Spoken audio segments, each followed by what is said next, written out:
Cool. It's in progress. And here we go.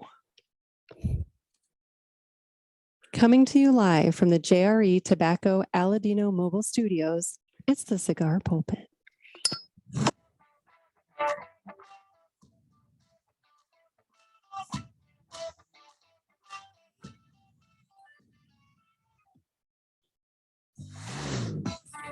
Hello, everybody, and welcome to another sermon from the Cigar Pulpit.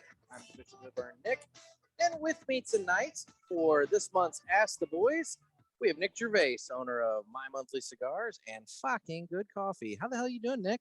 Doing fucking great. It's been a long time. Excited to be back. It's been a little bit. Yeah. Well, you took last month off so you can go and open the box with the guys at the Smoking Butts and Tapping Ash. You know, I get it. That's the tiniest violin right there. The smallest violin in the world. The new flavor in town, you know. Oh, they got good flavor, man. They've got some good flavor. And we're working on some flavor. We are doing some things. Yeah. Somebody needs to tell them that it's fucking and not fucking, because like they get it right.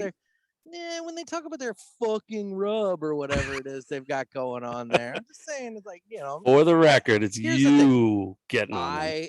I pick on Travis about pronouncing his M's, but this is me picking on Dave because Dave just calls it fucking good, and it's fucking good. And that's all you, for the record. I didn't say a word. I didn't say shit. I will hear about this from them tomorrow. Oh, so 100%. Okay. Yeah. So, I mean, and if Dave is listening, then I did get the rub, and it smells awesome. It smells amazing. Did you rub it on your meat? I did. It was in my meat rub, and I used it incorrectly at first. I didn't know it was supposed to go on food, so I was like, "You're like, ow, this hurts." Meat rub, what the hell? And all of a sudden, Mrs. Gervais just like, "Whoa!" Anyway, wow, the shower is clogged with all this. Oh my god! Never mind. Let's just move on. All right, moving on. Well, it is time for us to find out what's in the box. Show you with the box. What's in the box? What's in the box? So we're cracking open the July My Monthly Cigars box, and seeing a little late, but that's all right. It's okay. That's all right. No, and you know, we get this sticker now instead of having the card. No, that was almost a happy accident last month. The card, because remember, this was July 4th, and you know, I help out local. I don't source out printing and stuff to like bigger companies. So I go with a local company, and, you know, it's a mom and pop printer. They're fantastic. They're awesome. They do great work. And I didn't take into account that it was July 4th vacation for them. So we missed everything. And I was on a tight deadline, so I wanted to get the boxes out. So that actually worked out pretty well. Scanning that code and putting that up there. It's kind of easy. I like the insert. Yeah, the QR code is nice. The QR code works, but I like the insert too. You know, having that, something palatable, just the actual card. But this works perfect, just as well. Look, it's hey, you know what? It might work in a pinch in the future. It did fine. Yeah, it's great. You know, okay, so I'm perfectly happy. It's great. It's been a month. All right, so I have opened up the box. And, I can read through if you want, or did you pull out all your? I just scanned your handy dandy QR code, so I'm ready to go. So go ahead, why don't we go ahead and start with the one that was out of the pouch, and I'm assuming because it's just so damn big it couldn't fit in the pouch. Is the Grey Cliff Grey Wolf Maduro. It is a 7x50 Churchill with a Maduro wrapper, Honduran binder, and Honduran filler. And then next up, we have the Toronto Exodus Silver 1959. It is a 4.7x52 Robusto with a Criollo 98 wrapper, Cameroon binder, and filler made up of Costa Rican, Honduran, and Mexican tobaccos. Then we have the Alec Bradley White Gold. It is a 5x50 Robusto with Connecticut wrapper, non-existent or unknown binder, and filler made up of Dominican and Nicaraguan tobacco. And then the one that I think, I just looking quickly, we're going to smoke this tonight. It's the EP Carrillo Allegiance. It is a 5x50 Robusto featuring Ecuadorian Sumatra wrapper, Nicaraguan binder, and Nicaraguan filler. Yeah, buddy. So, let's light that one up. I'm all for it. I'm looking forward to this because I've had the Pledge Allegiance on the show. I've had the Pledge on the show. I've had the Encore on the show, but I have not done the Allegiance on the show. Well, and so this will be the first time that we do this. So that's the beauty of My Monthly Cigars. Isn't that fantastic? It is indeed the beauty. Did you have the EP Carrillo Pledge firecrackers? You had one way before, right? You had like a secret. You know what? Yes, I had like a sample that was provided to me. Okay. And I won't, I mean, I could, whatever, but I'm not going to brag about it. You sure did behind the scenes. That's for sure. I'm not going to lie there. Yeah, I did. I mean, come on. I mean, whatever. You would have, but anyway. But I bought some and they were fantastic. I still have a couple left, so they're really good. But cool. Well, I'm gonna get mine out of the cellophane. I will admit I haven't smoked it yet. I have it, but I haven't smoked it yet. Oh, okay. Yeah. No, I never got around to it. Oh. This one's in there, huh? It's tight. Yeah, it doesn't work when you're on the camera, No, but most people are in the car listening. Well, yeah, that's true. It's got it out finally. I haven't had that in a while. Anyway, so okay. Well, it's time to go ahead and cut the cigar, and the official cutting is brought to you by Dan the Man Ponder over there at Riverman Cigar Company. Guys, I was just hanging out at Riverman Cigar Company earlier today, and they have the new one in from Esteban Carrera. And before I move on, I probably should have looked up what that was so that, I actually knew what I was talking about. And it was, what is this? The Devil's Hand by Esteban Carrera. They just got that in.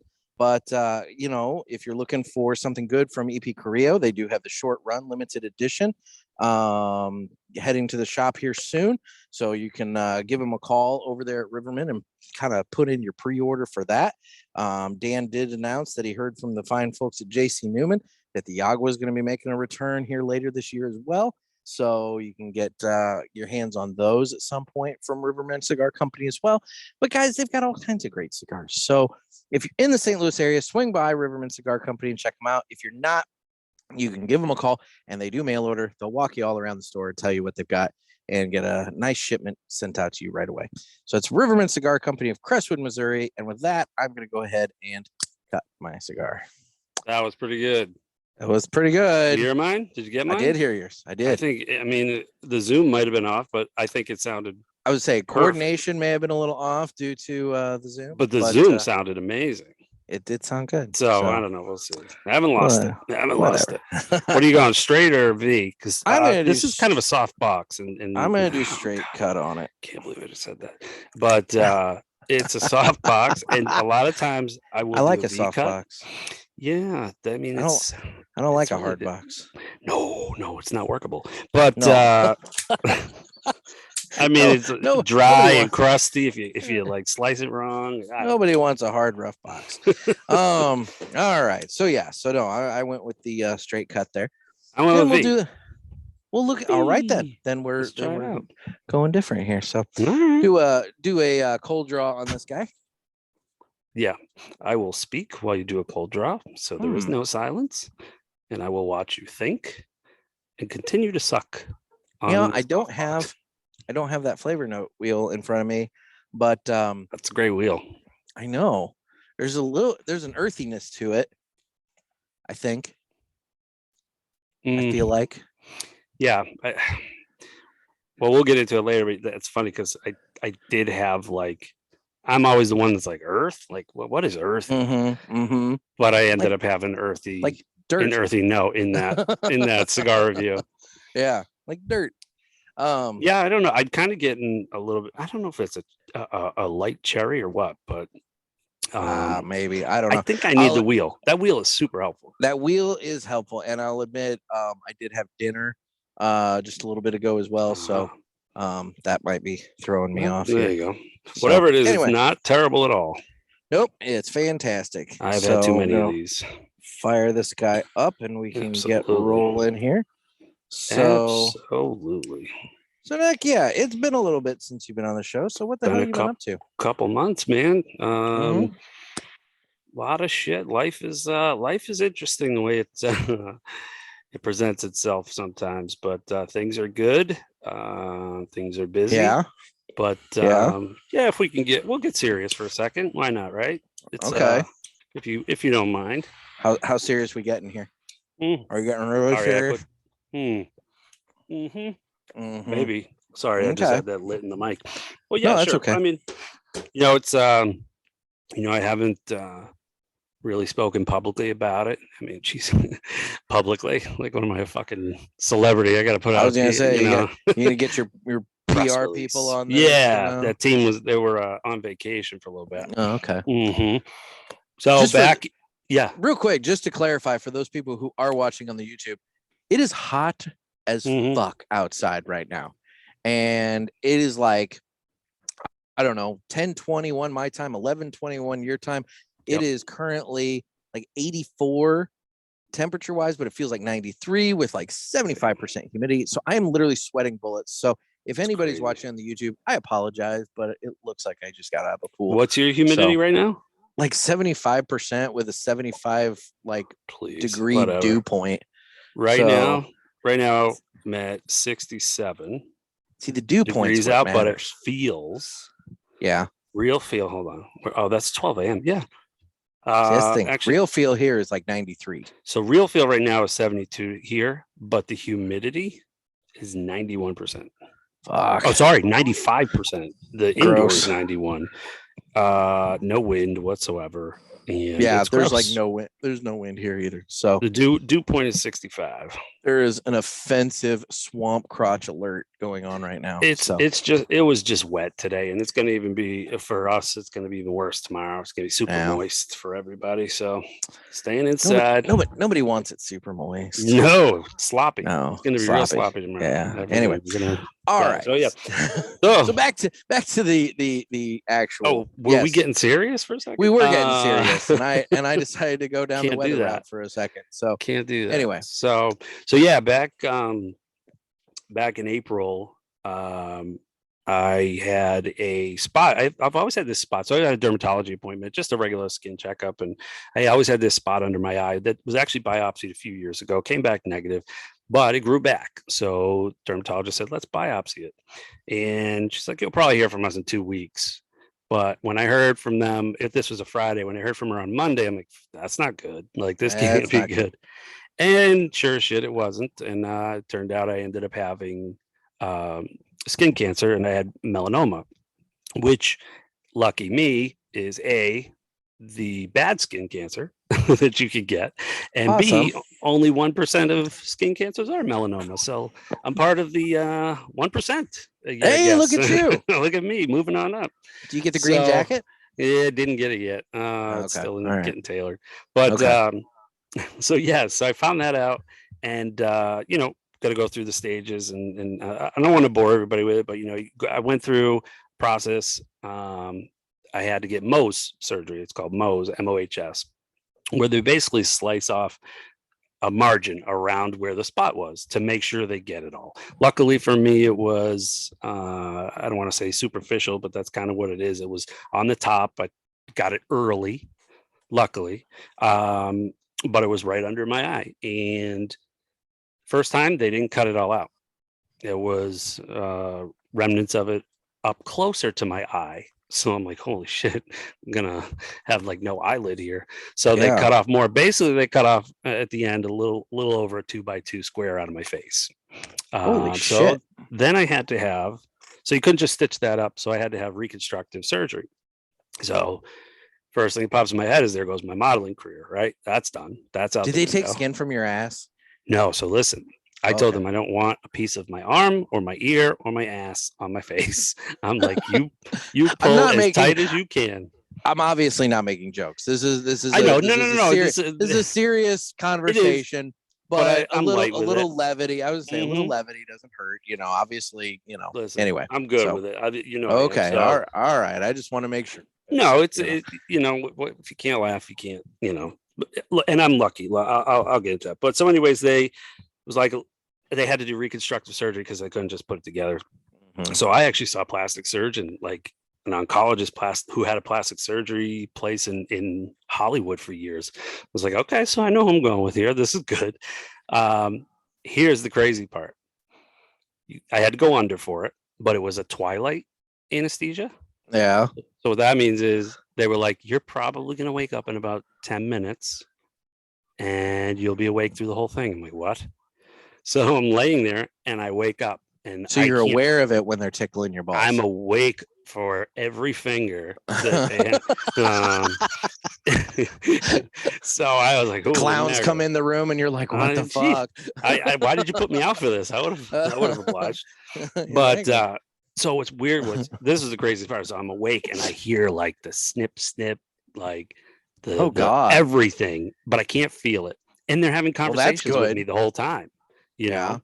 So that goes through, and then I had Monster patch and everything on the face. And so since from April like 20th till 21st or something like that, up through probably a few weeks ago, I had some sort of patch or bandage covered on my face on my left side. So luckily they didn't have to do any skin grafts.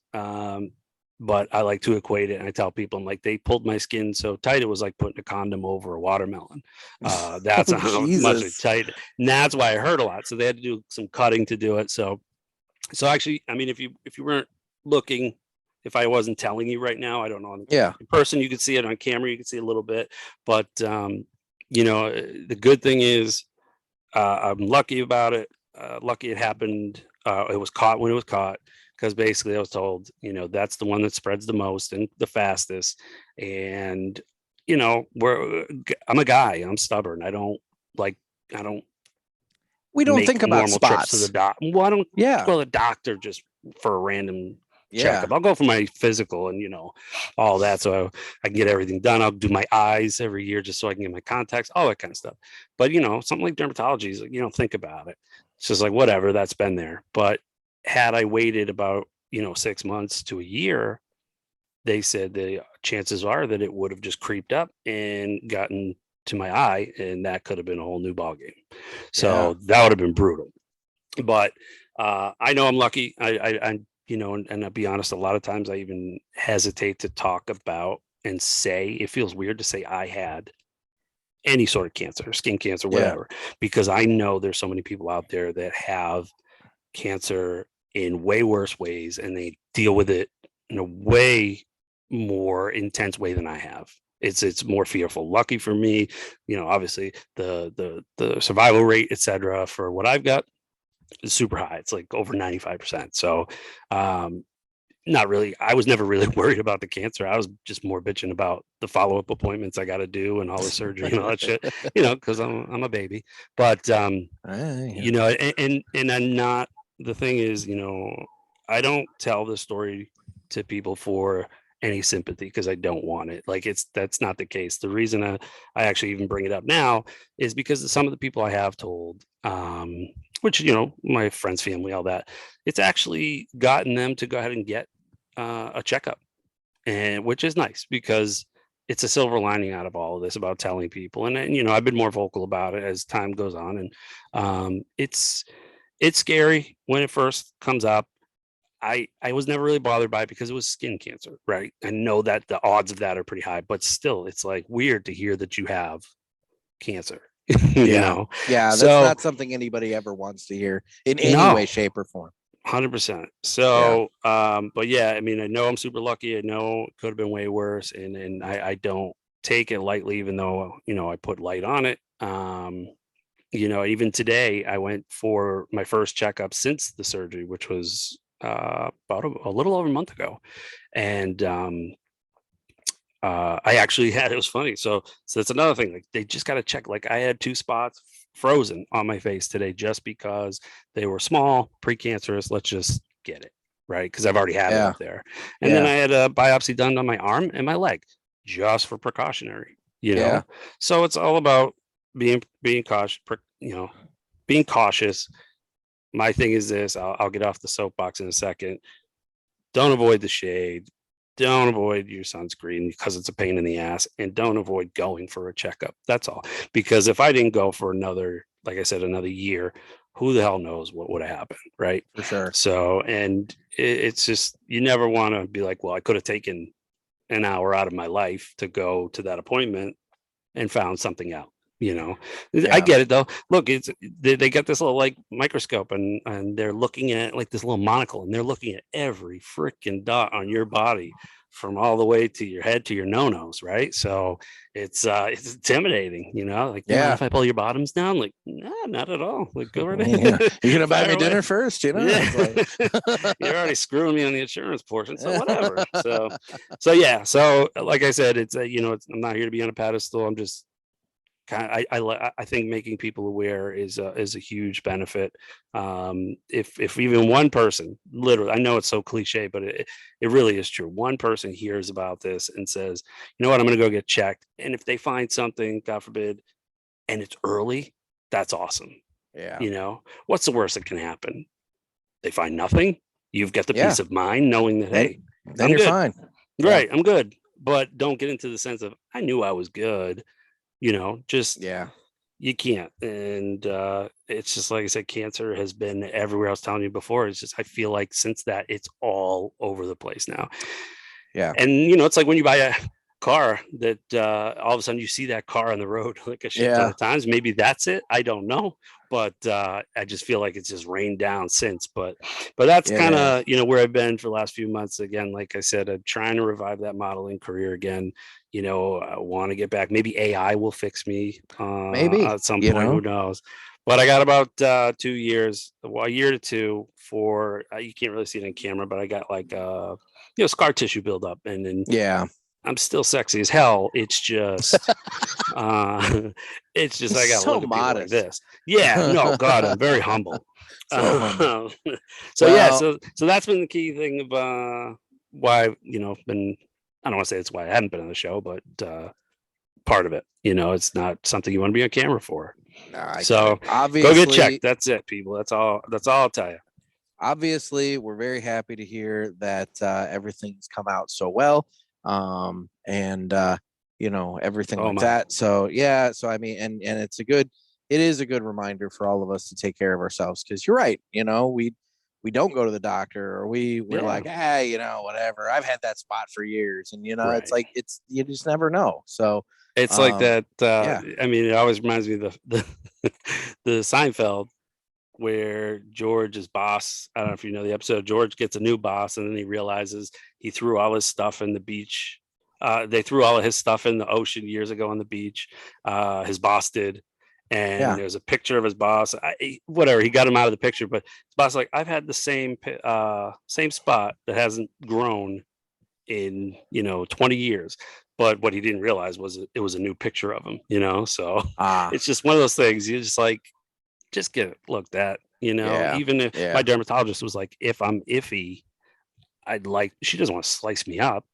No, she's like, if I'm on edge about it and I can't be definitive, let's take a look. Do it. And I'm okay with that. Fuck it, I don't want to lose more. I'll be a piece of Swiss cheese if you want. Cut me up everywhere. That's fine. I guess.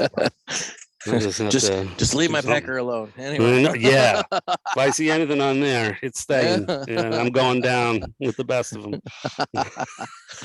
Oh my God. So again, like it's not. I make light of it. It is what it is, and people who get this stuff don't ask for it. If you see people out there with this kind of shit, it's you don't know what they're going through, and it was hard just to kind of, because it was on my face, it was on my arm all day. I wouldn't have cared. It's hard to hide it when it's on your face. You can't, and you got to give people that conversation starter, like throw it out there, because they're wondering like, what the fuck happened on his face. So he's like, and then stay out of the sun, or you'll get this, and then you go into it, and they're like, oh, all right, cool, that makes sense now it's over.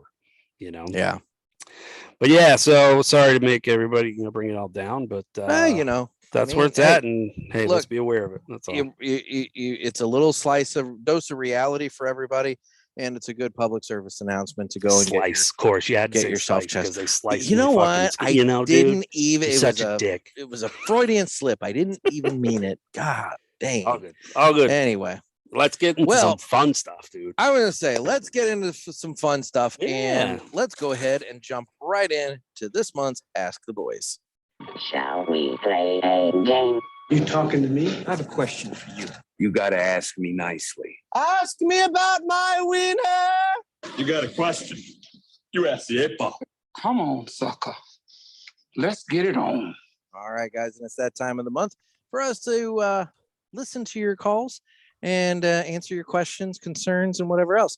But because I'm doing this over Zoom and I only have 3 buttons available to me, it's also that time of the show that I will first go video only. So for those of you on the audio, well, this is going to be one of those episodes where I have to stop the audio periodically, switch out buttons, come back, and all that fun stuff. So I've got something that they're all gonna miss. So oh gosh, all right. So sorry, audio. We will get into it right now. So we're going to go ahead and switch off audio so I can switch the buttons. All righty, we are on video only. Cool. So what have you got going on? I've got absolutely nothing. I just I'm trying to get you some clicks. Jose, you're trying to like hype it all up, and it's like trying to get you clicks. Let's get somebody over to the YouTube channel. I mean, it worked pretty well when we had Mr. Jonathan and Trey I bet last month. But we actually had stuff to talk about. No, we actually legitimately talked about stuff. Did you? In that, in the off period here. This time, you and I really aren't. We're just kind of recapping what we did last time. So what? Sorry, people. What? Sucks to be you. Let's talk. Let's talk tech here. So, do you have to play those over speaker to me? No. So I'll hear them on the board. Got it. Yes, I've got them on the board. So just like you just heard the intro to the segment and everything like that, it should come through that way. So it should that way.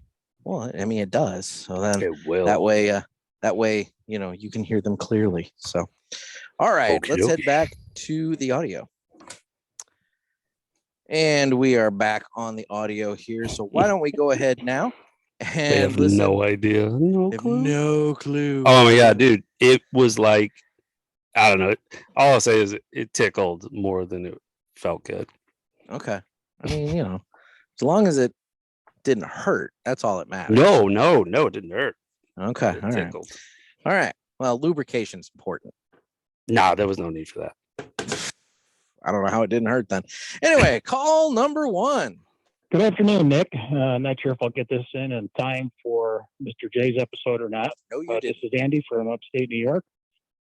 Really enjoy the Cigar Pulpit Practitioners page on Facebook, and I had a question for you on reducing humidity within humidors, especially winadors that do both heating and cooling. This time of year has been pretty tough. I really can't get it down below 70%. I've put rice in the humidors, and I've put the beads in there that are dried, and still keeps on trucking at 70 to 71%. Can't get it lower, but hopefully get this in on time. Again, thanks for everything you do, and hope everything's going well with you, and take care. Thanks. Bye-bye. Well, unfortunately, it did not come in on time, but that's all right. We got this. We have this. I mean, I can always reach out to Mr. Jonathan and have this. Well, if he wants to get something the specific, next time he wants to get on, but that's fine. Look, I apologize because I realized that the text message tone came through when I was transferring the calls from my phone to the board, and that was you texting me. Was that me? Like, okay. Where the fuck are you? Yeah, I mean, look, so far behind. Getting like I said, it was okay because I told you I was listening to the other podcast that respects my time. All right, I get you. The one you don't like that I'm on, the one that you make fun of all the time. I don't make fun of all the time. Yeah, okay. We started the show basically you shitting on them, but that's okay. Well, I mean, I did, but yeah, well, it's only because I was coming home and listening to them in the car on the way back here. So yeah, cool. So, anyway, so they got 2 listeners. That's good. Yeah. I mean, there you go. Yeah, but so I mean, to drop humidity, the first thing is, I mean, with the winador. So I have all old wine fridges, right? Yeah. I have a lot. I have probably 4 of them that I use. I don't plug them in. I have an actual humidor, like the New Air, one of the old winador ones. I've never plugged it in because luckily enough, I have a spot in my house in the basement where the temperature, which I think is the biggest key, which helps your humidity, that's just me, is usually in the 60s. So I'm able to keep my humidity levels in there from 60 to 65, which I like that. I don't like going over that. What he might want to do is, I don't know, things he's doing is probably helpful. I would honestly leave your door open for a little bit. I wouldn't leave it open for too long. Maybe I don't think a half an hour would kill you, because these things are so resilient. They're going to bounce right back. Most likely he has cellophane on them, etc. I'd air it out a little bit. The only thought on that is, like, what is the outside ambient, humidity? Because, like, for example, you and I were talking about humidity right now. I mean, it's at what, 75% here, 90 something percent where you're at. Realistically, it's more humid in the air out here than it is inside my wine door right there. Odds are too, he's inside and he can do AC. True. You can grab AC to dry things out. That'll help quite a bit. I've got a Cigar Oasis that I use to regulate the humidity in mine. I have it, set to I think like 64. And so the nice thing about that is, if the humidity in the unit never is above 64, it doesn't kick on, so it doesn't add more humidity to it. It just keeps it at, it regulates it.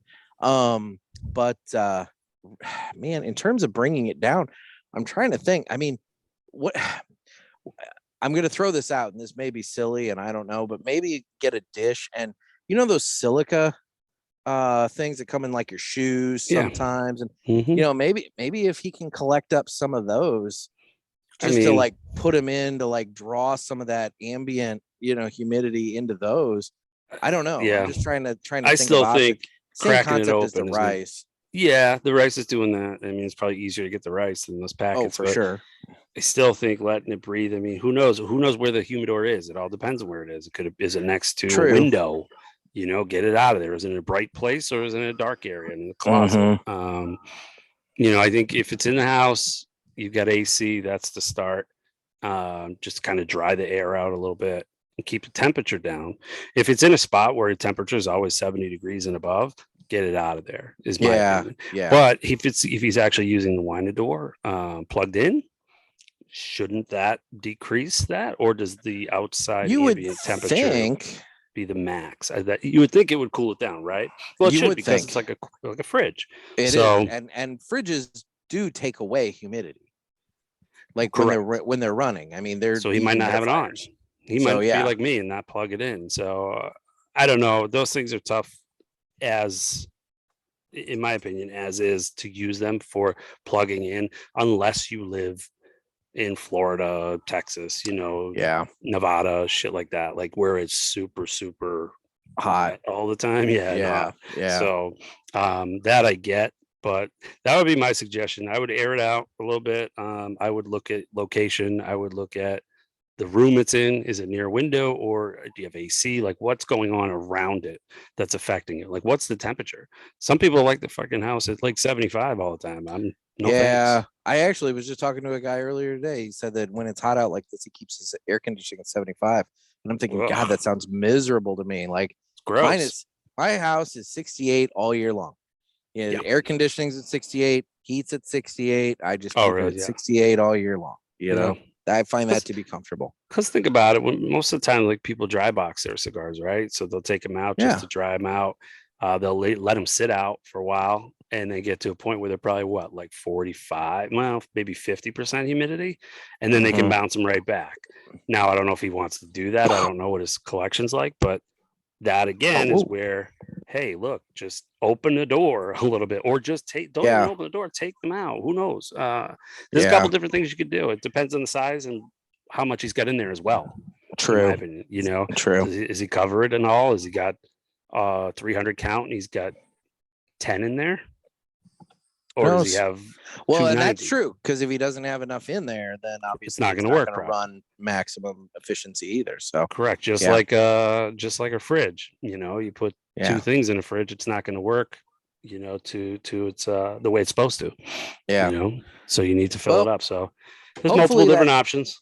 Yeah. Hopefully that helped. And sorry, or you can call Mr. J, whatever. Whatever. So, all right, moving on to call number 2. Hey Nick, it's Patsy here. It's been a while since I called in. I think maybe 2 years ago. Kind of told you about my journey starting with cigars when I was working for a local university.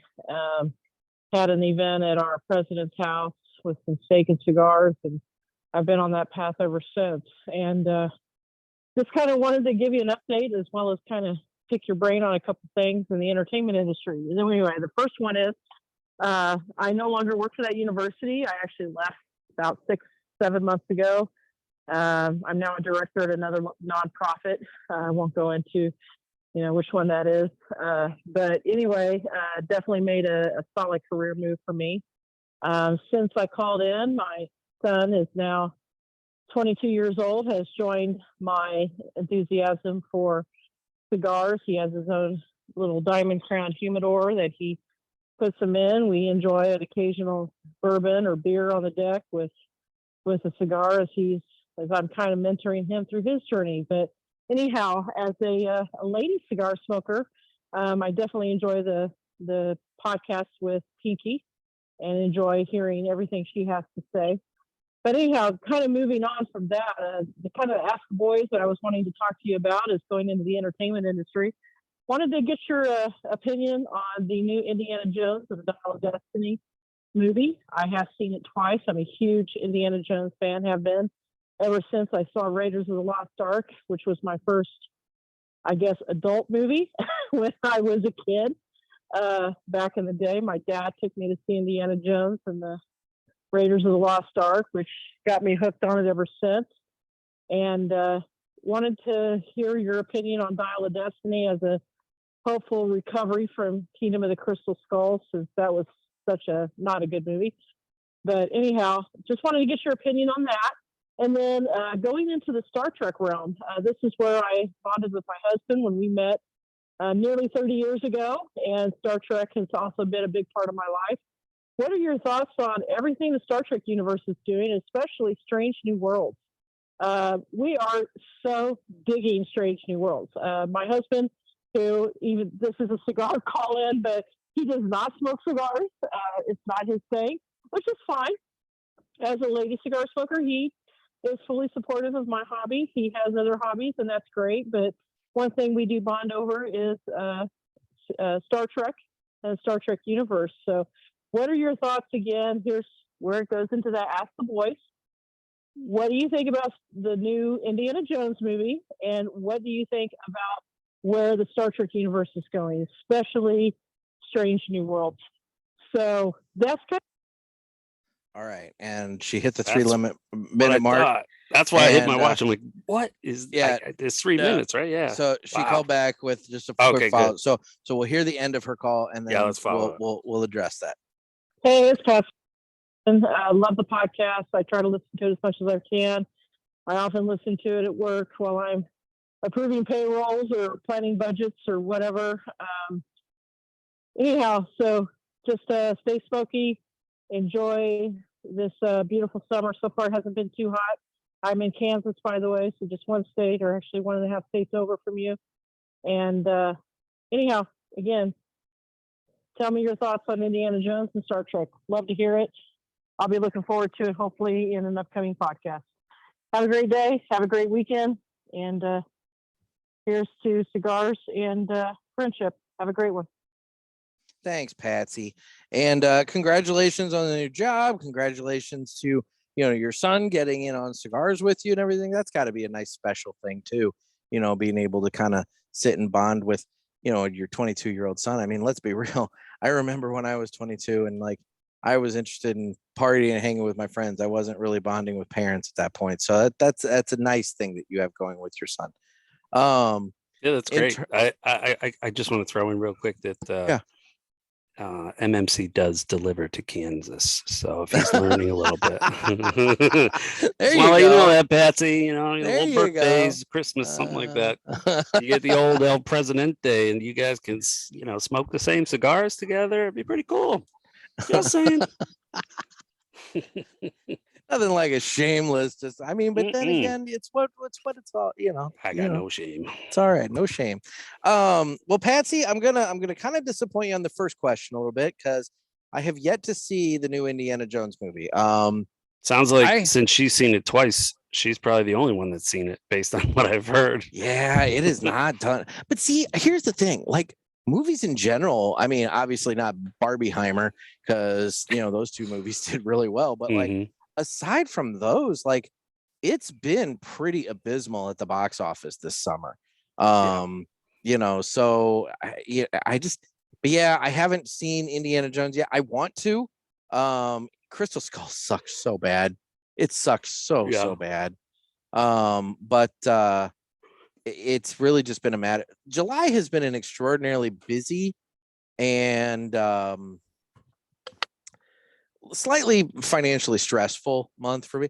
A little peek behind the advertising at my newspaper has been shit, and it normally goes to shit in the summer, and then it goes to shit in like January and February. But like this month has been really bad. So like I've been scrambling a lot this month, trying to just kind of keep the trains running on time and keep everything going properly. So I haven't had a whole lot of time to go to the movie theater.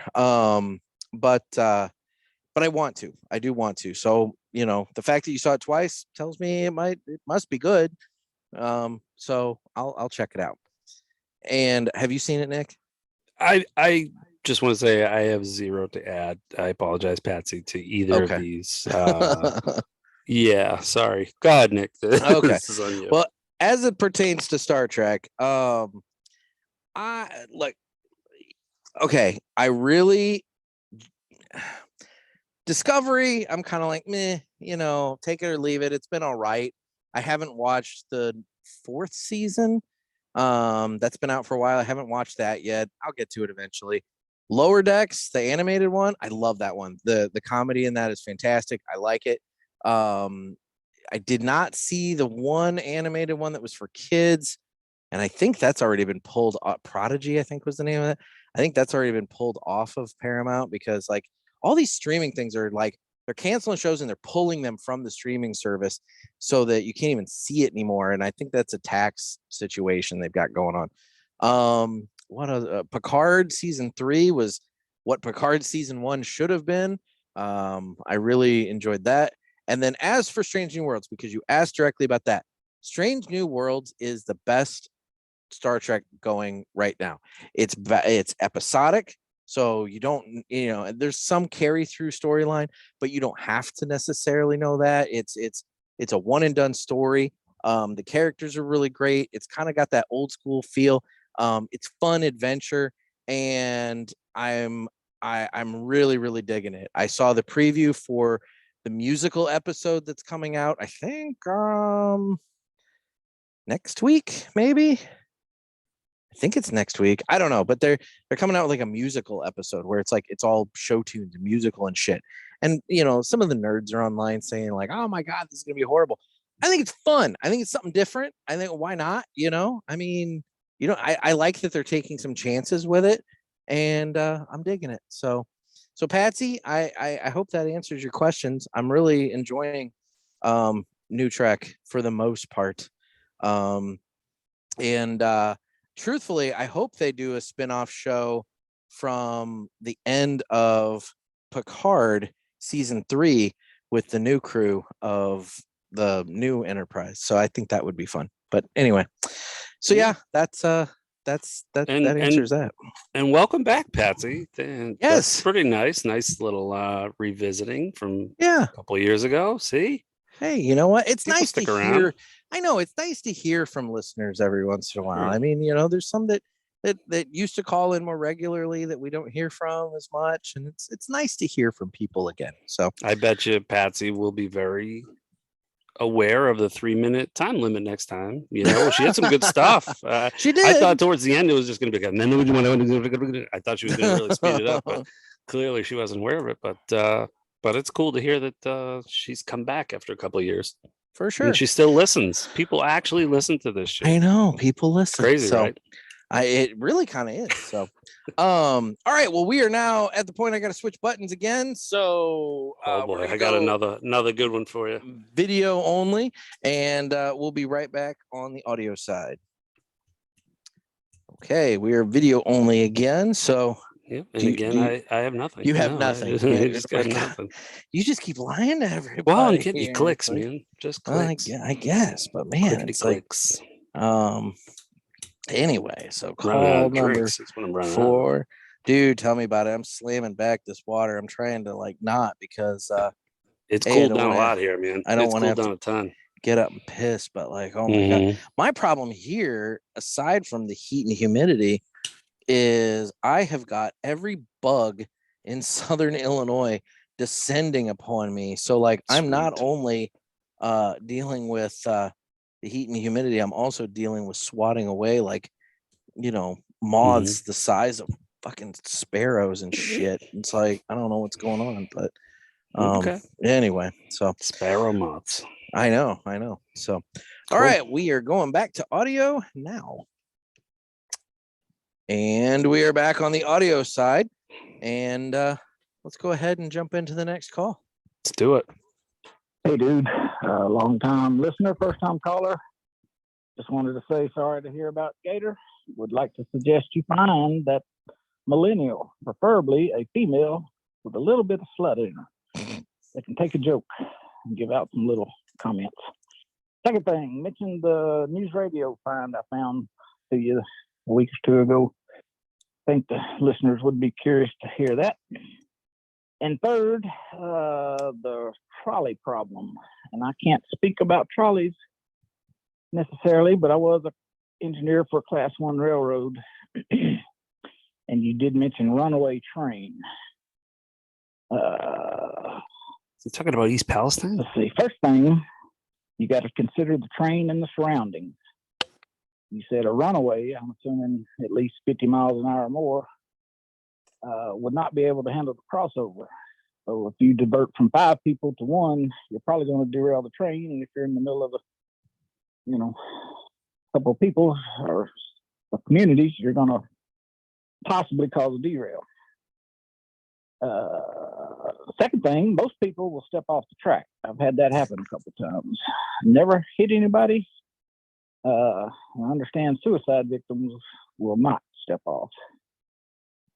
And that's about all I got for you. Hope to hear you get back to a full crew and just keep on trudging on, man. You're doing a great job. Appreciate it. Thanks. Thanks, man. I appreciate it. I'm glad he said the 1 in 5. I'm glad he said the 1 in 5 because I was where is he going with this train? I know I was confused. I forgot about the train thing for a moment. I have got some massive insect that was beating against the glass there. I didn't know what that was. And oh my god, what is fucking June bug? Oh, I hate June bugs so much. Love you. Dude. I want to got your gun. Kill this thing. No, I don't have my gun.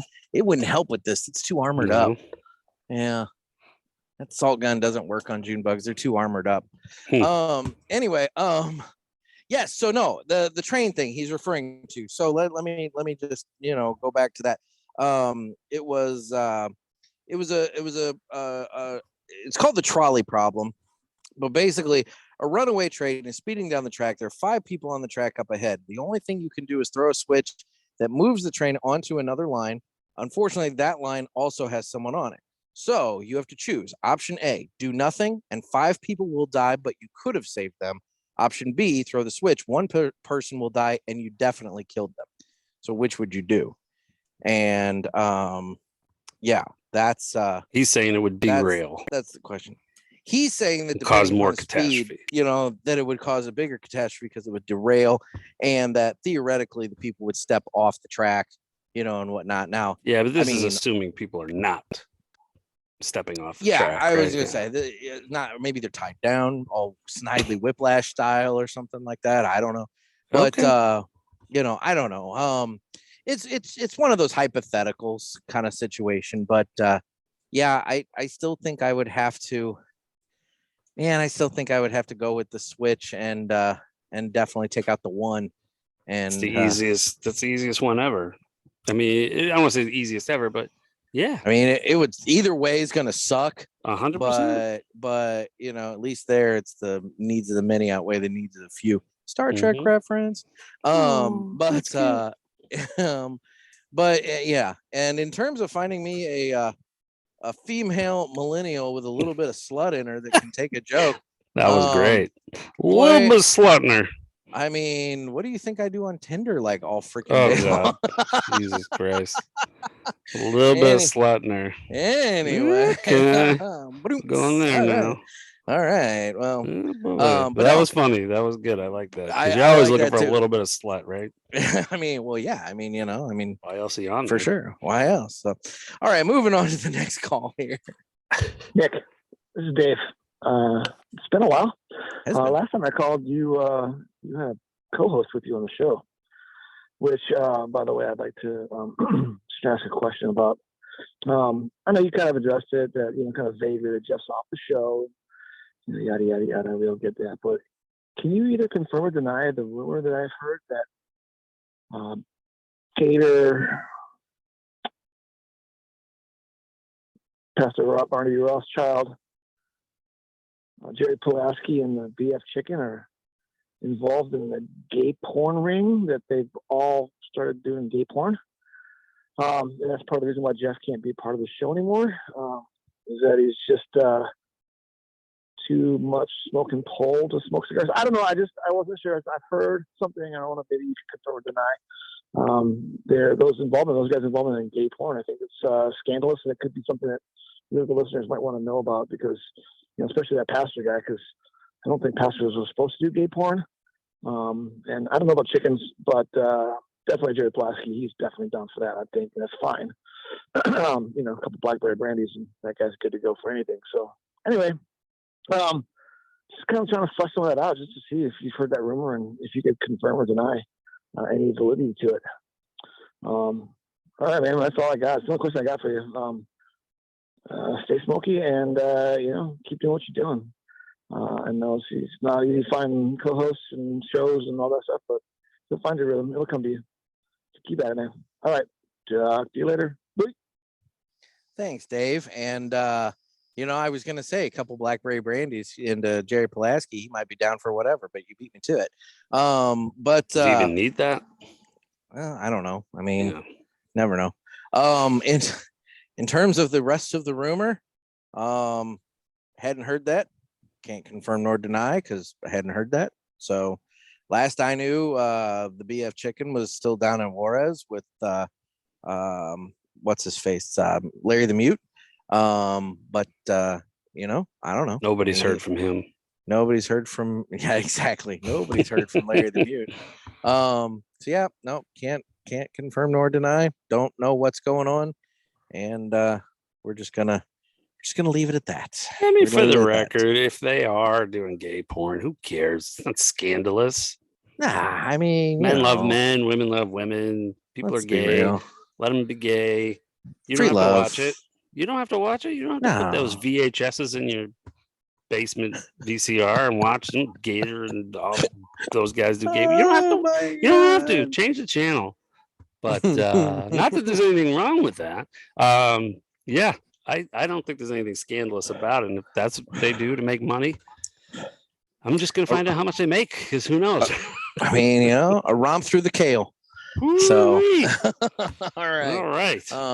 Yeah, it's true. Maybe OnlyFans paid better than the podcast. So anyway, so all right, we're gonna go on.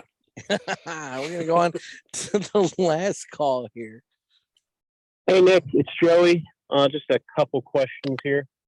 Between the butcher, the baker, and the candlestick maker, who survives? Who has the best chance of surviving the zombie apocalypse? Also, who out of those three wins in a cage match? And then the next question is, in a one must go, who do you oust from the tub? On a serious note, do you have any Blackbird McCall stogies in your collection, your humidor? If you do, I'll buy them. Just let me know. Otherwise, stay smoky. Talk to you later. Bye. So it's funny you ask, because while going through my humidors the other day, I did see at least one macaw. I don't know if I have a second one or not. But I do think I have at least one macaw. I don't even remember smoking that cigar though. Is that the one when I texted you when I was at the lounge recently? No, I got. No, you're talking about the purple one, right? I got one from the lounge recently, and the macaw. I can't remember if I'm right, I think the macaw. If I'm right, it was a box press cigar, and it had like a black band, and the word macaw was done in like red, yellow, and blue like letters or something, because it was designed to mimic the coloration on the feathers of the macaw bird. And I remember when Blackbird sent me samples, it came in a box that had all these fucking colored feathers in it, which it was a cool presentation, but the feathers went everywhere. And there was like this thing where like you got this like, what was it? It's not AR, like an augmented reality thing. Yeah, so you do that. You bring it up on your phone and you aim it at the box, and all of a sudden there's this bird that's like appearing and doing shit and whatever. And it was kind of cool. But I don't know if we actually smoked those or not. I remember I had them sitting in the humidor because I got them and I needed to throw them in there to kind of get them back a little bit. But I don't know if we actually ever got around to those now that I think about it. So there could very well be two. I know there's at least one in there. So yeah, I don't know.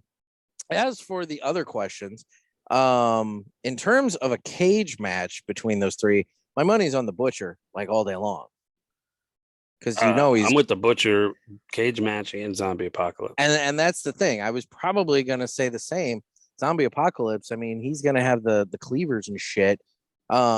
Now, in terms of like long-term survival, the baker could be, making food, and the candlestick maker could be, he's the most useless. He's going to make candles and like let there be light, which attracts the zombies. So realistically, there's light more than 12 hours a day anyway. So yeah, I mean, realistically, the Butcher is the way to go on both of those. But what was his last one, in the tub? Yeah, so it's the nursery rhyme about the three being in like a tub or something like that. I don't remember the full rhyme, but I don't remember either. Yeah, but one, if we're getting rid of one of them, if one must go, which one would go? Again, I'd kick out the candlestick maker myself, because I feel as though baking and tub butchering, yeah. I mean, I don't understand the purpose of the tub. So well, here, let's look up the nursery rhyme here real quick. I mean, you put out those three in a tub. The candlestick maker is going to be useless because the water's just going to put out the candles all the time, and the wax, all that shit. Rub-a-dub-dub. What are you going to bake in there? I mean, rub-a-dub-dub. 3 men in a tub. Who do you think they be? The butcher, the baker, the candlestick maker, and all of them out to sea. That's the rhyme, according to Wikipedia. Let's move on. So I guess, which one are you getting rid of out of the tub? I'm getting rid of the candlestick maker, because realistically, although if they're in a tub, what is the baker bringing to the table? Although what's the butcher bringing to the table? I don't know. I'm getting rid of the candlestick maker. So that's where that goes. So I'm just going to fucking drain the tub. Get rid of them. Get rid of all three. Get rid of all three in the tub. Jesus Christ. We're going back to the last call. That's harsh. About these three dudes in a tub making videos. Maybe that's what's going on there. A little rub-a-dub-dub action, if you know what I mean.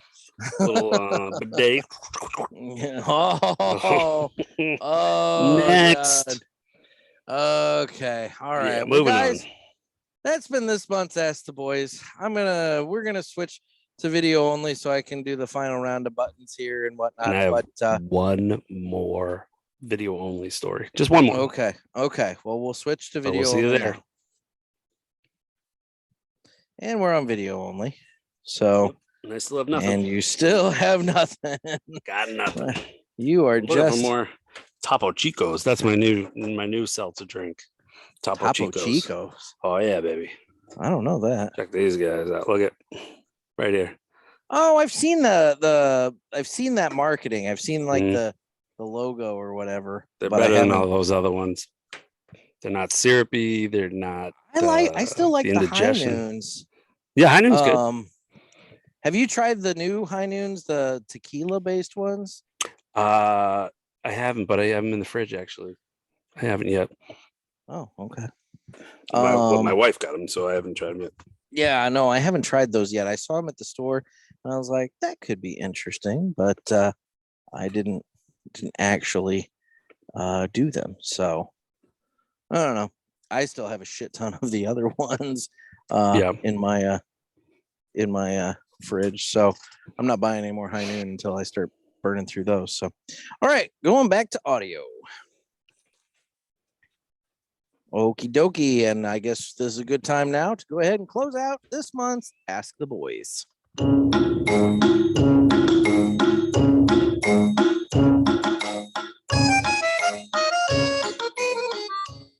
Anyway, well, guys, make sure you get your calls and questions in for next month. You can give us a call on the hotline, area code 863-874-0000. And that's what it's all about. It's just listener interaction, just, questions, comments, what are you talking about? What are you thinking about? Just get it in. And yeah, those were good. Those are good calls. There wasn't a lot, but those were good. They were quality, I thought. And, for those of you who want to do this weekly, go shit in a hat. It's not going to happen. If you want to do this weekly, you got to participate, but anyway, can't get 5.5 calls in a month. What the fuck is that thing? It's a June bug. No, that's not a June bug. That looks like a gigantic fly. Well, your iPad is following you, so it's very close. It's a gigantic fly on the ground over there. I don't know what the hell that is. Not a horse fly, but at least it better, because it's just sitting there chilling out. But God. Anyway, creepy. There's some weird bugs out tonight. Anyway, so why don't we now go ahead and do the Villiger Entertainment Report, and it's brought to you by Villiger Cigars. And guys, if you haven't tried Villiger Cigars, again, I keep telling you to do so. Okay, you need to get some. Nick, you have some now. Have you? Yes, tried Renee was gracious enough to send me a little package. I have it. I have not yet dove into it. I'm excited to. It was above and beyond what he should have done, and I appreciate it. Renee, if you're listening, I've already thanked you for it, but publicly, it was great. I can't wait to. It's got a couple of those TAAs in there that he shared with me. But yeah, I'm excited to smoke those. I can't wait and get back to them. The 2023 TAA, that was the one that they partnered with Aganorsa Leaf to make. It's a green band, right? Yes, green band. Fantastic cigar. And then the 1888 Nicaragua, it's part of their new core line of offerings. Love that cigar. Awesome. And then, oh God, it's moving. Whatever that thing is, it is moving. And then that's what she said. And then I still haven't smoked my the Miami Toro that he sent me, but that's on my to-do list. I want to make sure I take my time and really enjoy that cigar. So and I'm excited to meet Renee at some point too. I mean, just talking to him through you. Thank you for introducing us. And salt of the earth. He's a good having guy. him on the show. Listen to him. He seems like kind of guy it's easy to get along with, which is great. Great guy. And if you guys want to try Villiger Cigars and you haven't yet, head on over to their website. They have a store locator where you can find stores near you that carry their products, and go on in, support a brick and mortar, and give Villiger a try. You're gonna like it. So anyway, entertainment report time. What have you got? You always watch a bunch of good stuff. Oh yeah, it's been 2 months too, and I know I'm prepared for this. I have 3 categories. Good. Oh my God! I have shows / documentaries. I have podcasts, and I have movies. Now the movies, I'm not a big movie guy. I don't watch a lot of movies. Which is so weird because my thought process is I don't want to sit through 2 to 2.5 hours of a movie, but I'll sit through 3 hours of a series, binge watching episodes. So, which is weird. What do I go into first? What do we want to hear? Want to do shows? Let's go for shows. Yeah. Okay. Let's go for shows. Let's do a show that I watched a long time ago, but just started rewatching again, and it's very funny. New Girl. Oh, Love that show. Dude, okay. The writing on that is fucking fantastic. It's got you in it. Great show, and everybody I hear, like, inevitably, I always hear, "Oh, Nick Miller," and it's like, and I just like to remind people I had the name first. But I don't think I ever told you this. Sad fact is, I used to work with. Sorry, go ahead. I was just saying there are similarities between the character and I, and that's the sad part. No, that guy's funny. I don't like acknowledging that because he doesn't really have his shit together. But no, but he's funny as hell. He is. Yeah, that show is real good. That's well written, like jokes wise. I don't think I ever told you this, but years ago, I worked with a Nick Miller. Oh yeah, and he wasn't skinny. He had glasses. Yeah. And he moved away. And I couldn't remember where he moved to. And then when I first met you guys and met you, I'm like, is there a fucking chance that this is the Nick Miller that I work? And it turned out it wasn't. But that was a terrible story. But at the same time, I thought that could have been you. I think it's a small locust. You're still looking at this freaking thing? Dude, it's like the size of my fucking pinky finger. Well, then just hit it. It's buzzing all around, and it's just like it's gonna freaking come at me, and I don't. What happens if you don't hit it? I don't want to kill it. I don't want to kill it. If it's not gonna like come at me, I don't want to kill it. But if it comes at me, then I'm gonna have to defend myself. Anyway, so yeah. New Girls, the show I've watched, and then since we last talked, I finished Larry Sanders Show. Yep. And I finished Succession. Let's talk about Succession for a split second. And anybody who's watching Succession and doesn't want spoilers, maybe this is an opportunity for you to just pot it down for a moment or something. Hit the 15-second skip button probably 4 times. Yeah. So did you see the end coming? Okay, you said this the other day, like you kind of thought in my mind, I thought she was going to do something.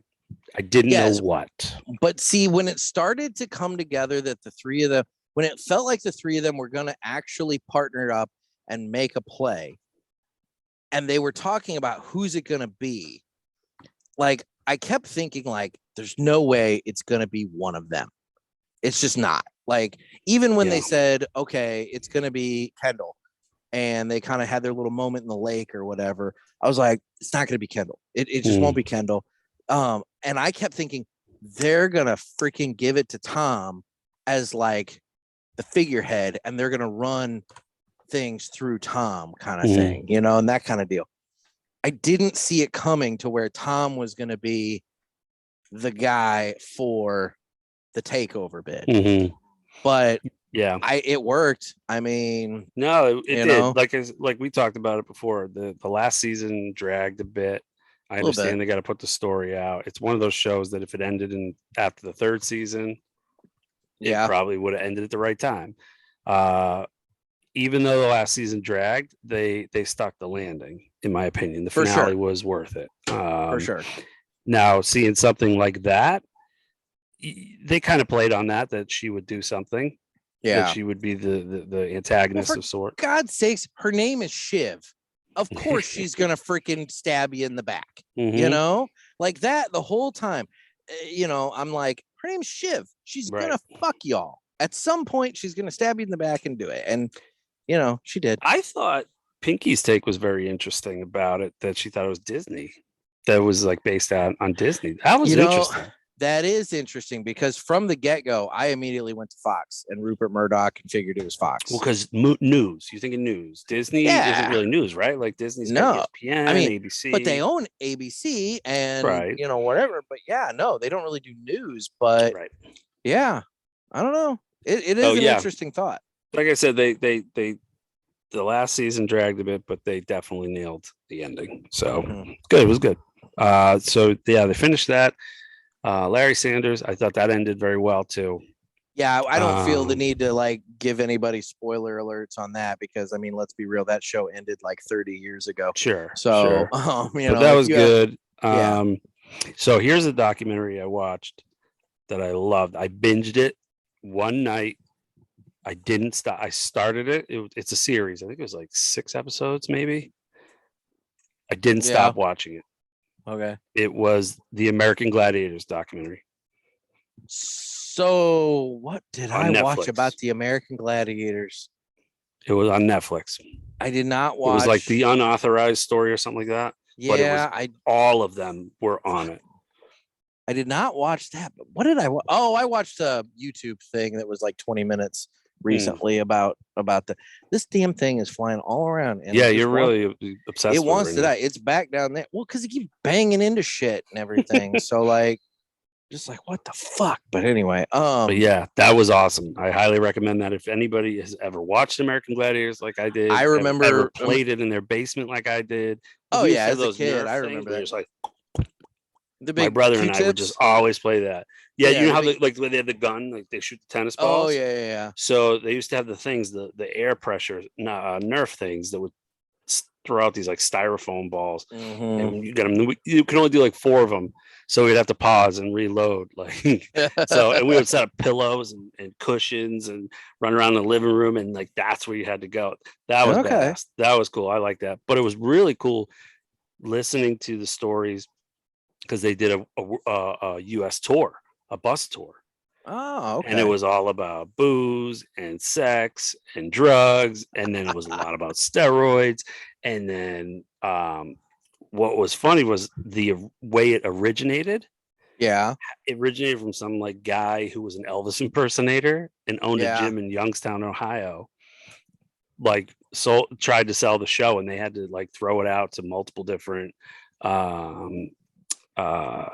networks and stuff, and they finally got somebody to do. I forget who it was, but the crazy shit was how unsafe it was at the beginning. So they had the joust was this long plank.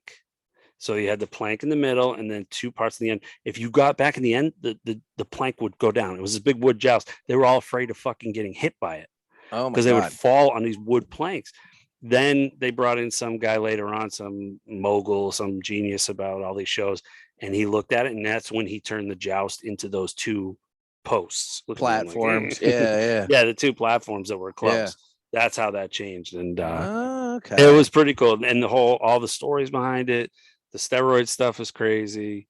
It was very, very good. I thought it was awesome. Okay. I would highly recommend watching that. And I didn't. I watched it in one night, one sitting. Holy shit! Yeah, I did spent marathon it then. Yeah, I was up late. Okay. I watched a documentary recently. It's not about, well, I mean, I thought it was interesting.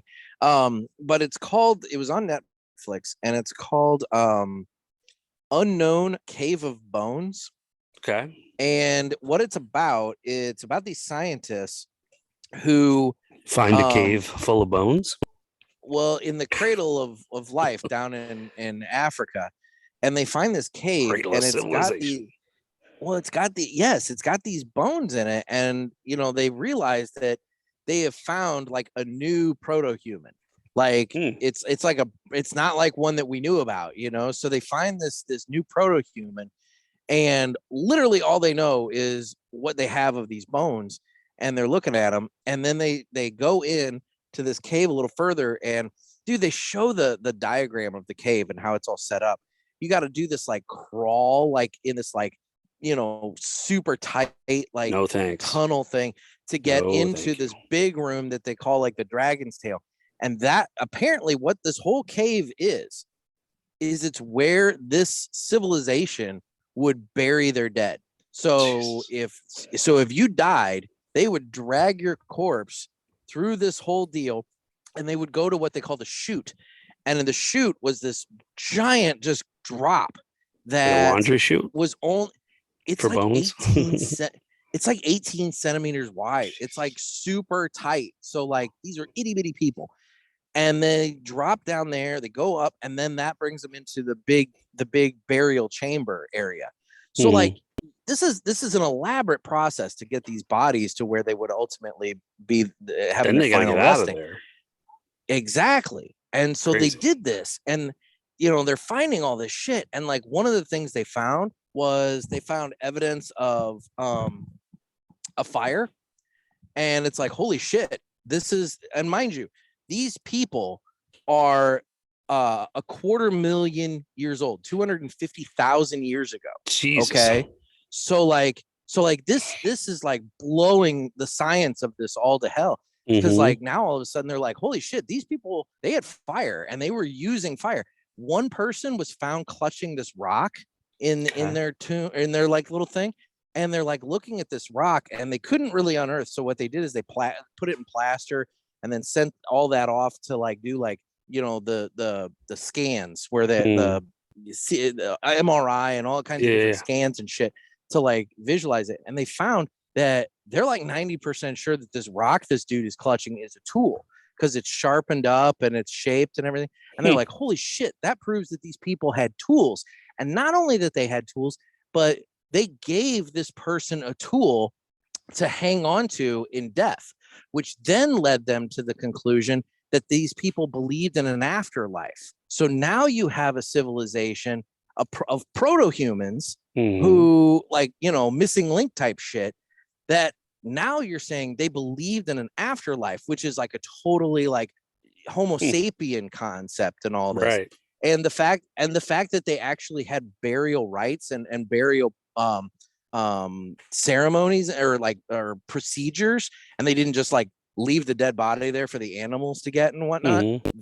That shows that, you know, that's a human thing. That's something we do, you know. And animals, you know, if let's say a monkey loses maybe like a mother monkey loses a child, the mother might mourn, but the rest of the community maybe doesn't like it doesn't impact. They don't come together in a mourning. This shows that this civilization, they came together in like a mourning type ritual to mourn for this person. So it was actually really interesting. It's called Unknown Cave of Bones. Right. And Unknown Cave of Bones. Got it. Okay. But so cool. It's very sciencey, and it's not something you want to watch if you're tired because it's probably going to put you to sleep. But if you're looking for something a little different, a little something to like, you know, make the brain fire a little bit, it actually was pretty cool. So yeah, so there's my documentary that I've got. Yeah, that's cool. I like the sound of it. And then the other night I rewatched documentary on Whitey Bulger on HBO, because I was always into that. Yeah, I've got a couple of them on HBO on my list about him that I wanted to watch. Yeah, there's that story. I mean, because you know I grew up near it, and it was a pretty big deal. Motherfucker. But that was really this good. Damn thing is it took a freaking swing. It came at me. I'm ending this thing. Okay, I'm just gonna watch. Oh god. Okay, come on. There you go, bastard. He's smashed. Just said you didn't want to kill it. Oh, well, you know what? He came at me, and I'll be honest, dude. That iPad following you like that—that's wild. It didn't follow you over to the kill. I was gonna say it couldn't have followed me all the way over there, but like when you sat down, it was up and down. It was crazy. Freaking big old locust. God, that was wild. Anyway, so that's I'm sorry. All I got. No, that's what I've got as far as the docs go. And here's a funny story. So when Whitey got caught, I was still living in the Boston area. Excuse me. Yeah. I created a Whitey Bulger Twitter account as Whitey. Did you really? It blew up. It got on the Fox News. They were talking about like Whitey, and they're like, oh, he's even got a Twitter account now, a parody account. And that was like, and they showed my tweets on it. I was dying. I was like, this is insane. This is crazy. Oh, that's funny. So that's funny. But that whole story, man, all along is great. That leads me into the movies. I watched the documentary and I was like, fuck, I haven't seen Black Mass in a long time. Let me watch that. So I watched that again. Johnny Depp just crushes it in that movie. He is scary as shit in that movie. He played Whitey perfectly. So one thing was funny about, one of the story, actually, I think, Dave has talked about it. When Whitey won the lottery, he won the freaking lottery twice. Nobody wins the lottery once. He won it twice. Yeah. Millions. The way he rigged it was just so genius, the way they did it. So they would go in a convenience store. So let's say that the ticket machine shuts down at 11. They figured out that if at 10:59, if you started punching in something, it hit 11 and then the numbers run, that you can still continue that transaction. So they continued it as whatever the numbers were. So it was 10:59, let's say, and it's open. And they're checking the numbers. They're watching the numbers roll, and then they just put those numbers in. That's the final transaction. Done. Holy $14 million. Shit. Yeah. Now, wild. Wow. Mm-hmm. Wow. Well, obviously, how else is a guy like that win it twice? Fucking obviously they must have fixed that loophole. Yep. So that's crazy. So the machines definitely were fixed after that. Yeah. I'm getting these like crazy drips right now. It's all condensation from my pergola.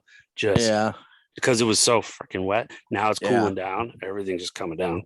But I watched Black Mass. I would highly recommend that. And then the only other movie I watched was since I last talked to you was Air. I wanted to watch that. Really good. The Nike one. Yeah. It looked good. It's on my list as well. I'd hate to be the guy that was cast to play Michael Jordan because they never show his face. just walks around. This big dude just walking around, which is kind of cool. Probably for the best, though. I like because let's be real, you're never ever gonna. It's like that's not Michael. It's like when you're such a like known icon. I don't know if you ever worldwide. You don't want to be the guy that's playing Michael in a movie. By the way, this cigar I'm almost done is fantastic. I was gonna say before we keep going, because I've got a show and all that to talk about too.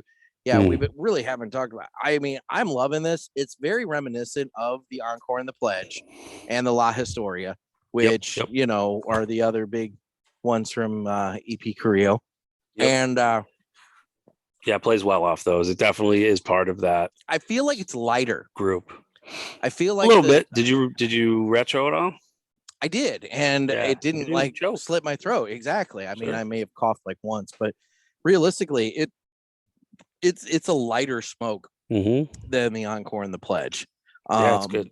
I like it. Yeah, the Pledge is definitely stronger than this. Yes. But I like it. I'm not getting any sort of like, I don't know. It seems like lately a lot of companies have been doing stuff with Sumatra, and that's kind of led to the discussion about using Sumatra and what people think of Sumatra tobacco. I haven't gotten any sort of negative, Sumatra anything off of this. I like Sumatra. I don't understand why people don't like it. I don't know if I necessarily hate. I don't necessarily know if I'm like, oh, I like Sumatra, but I don't hate it either. It's like it is what it is. It's Sumatra's on my one of my all-time favorites. The Rocky Patel Decade. Yeah, that's a Sumatra. But cigar was good. I'm actually going to light up another one from the box in a second. The Torano. That surprised the hell out of me. Yeah, that's fantastic. I've smoked probably a box of these. I will say this thing's a little smokestack. I mean, it's just pumping out smoke. I didn't have to touch it once. I don't think. No, I didn't either. Once early on when I was talking about the old cancer. And I will say, in terms of burn line, it's razor tight. Draw on it's been great. I mean, it's just another fantastic offering from EPC. And My Monthly Cigars. And My Monthly Cigars. But you have I'm done. I couldn't remember. I was trying to remember all the shows and stuff I've watched since I talked to you, but those are the kind of ones that stood out. And then I've got podcasts, but Guy, what have you watched? I've been watching Afterlife with Ricky Gervais. I've seen that. Uncle Rick is so good in that. I'm about halfway through the second season, and yes, it's an interesting show because it's got so much really good dark comedy to it, but at the same time, man, he's addressing some really heavy shit in this show. And what the fuck, is there another one? Oh my god, there's a second one that's buzzing around now. Anyway, he's probably coming to avenge his friend. Oh god, I wonder if that one had kids. It's like, what happened to daddy? Anyway, no, it's been a really, really good show. And what's nice about it is that being one of those British shows, I mean, a season is 6 episodes. So, I mean, you can blow through it really, really quickly if you'd like to. I've had to take it a little slowly only because it is kind of heavy. I mean, yeah, definitely, for sure. I mean, it starts off where his wife dies. His wife's dead, and he's just still living in the time where she's alive. Yeah, I mean, that's the premise of the show, is that this is a guy whose wife had just died of breast cancer, and it's him kind of coming to grips with continuing his life without his wife. And he keeps watching these videos of her talking to him, and like maybe videos of them at parties and things of that nature. And he keeps just like living in the past instead of trying to like move on to the future. But at the same time, he's just so brutally honest, which, I mean, he doesn't give a fuck. No. One of those things where it's like, what do I care? The love of my life is gone. Life's over. I'm just going to fuck it. And he's always, contemplating suicide, and and he works with her brother. Yeah. Right? So it's like, wild. And he works at a little newspaper. And so that's something else that I can kind of like appreciate. I love when they go out and visit do the interviews. It's so he's going out and doing these interviews with like this lady who turned 100, and she's all like, every day of my life sucks. I hate it, and blah, blah, blah. It's like, I wish I were dead, and and all that. And then, or the kid who's like living with his mom, and he plays the recorder. He plays 2 recorders with his nostrils and shit like that. And it's like all these like, but see, here's the thing. I have covered the guy that comes into the office and he's like, hey, so check out this like 18-pound tomato that I grew in my freaking garden and shit. Like right. I've dealt with that kind of like thing.